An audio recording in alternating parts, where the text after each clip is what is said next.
For those who need a quick refresher on the metric system, here it is. So first of all, we use the metric system in science. It is way easier than using inches and feet. One of the major reasons is simply just because it's in units of 10. And kind of strange that we don't use this here in the United States because pretty much everywhere else around the world uses it. What you need to know about the metric system in this class are just the basic units of measure. So when we are getting the weight of something or the mass of something, we use grams. You really don't have to know the difference between weight and mass because we're going to use the two interchangeably. But as long as you know that grams is what we use for a basic unit, you're good.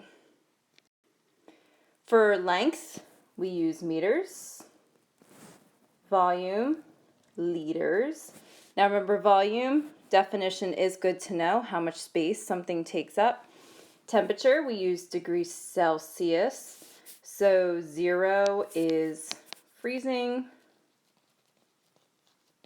and 100 is boiling, which is a lot easier to remember than 32 and 212. So 0 and 100, much easier to remember. And in time, we use seconds. So when we talk about the metric system, there's always going to be these prefixes we can put in front of our meters, our liters, our grams, our seconds. And these prefixes are kilo, hecta, deca, deci, centi, and milli. They do stand for a particular number.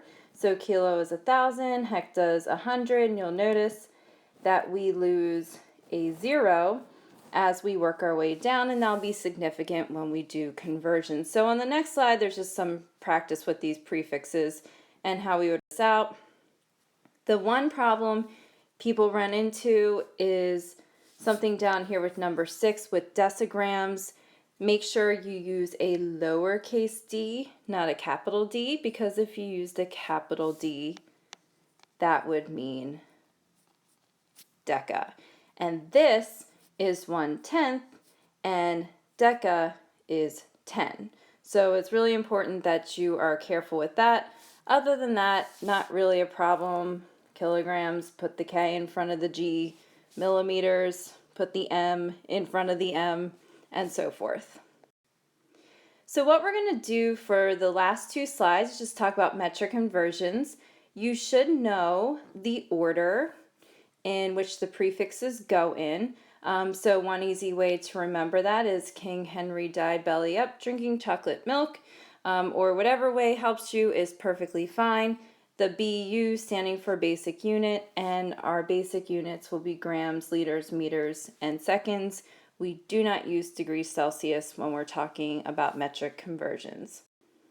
So it's really easy to do a metric conversion. All you have to do is find your starting point, look at the number of jumps to your ending point, and move your decimal accordingly. So here we have 4 kilometers equals blank meters. So we're going to start over here at kilometers, and we're going to meters, which is a basic unit. So we're going to go 1, 2, 3 to the right. So if this is my 4 right here, my decimal's here, so I go 1, 2, 3 to the right, that would be 4,000 meters. I could do, let's say, 3.65 decameters, and I want to know how many kilometers that is. So I'm starting here, and I'm going to go 1, 2 to the left. So I would have to go 1, 2 to the left, so that would be 0.0365. And you're going to be doing some practice for homework.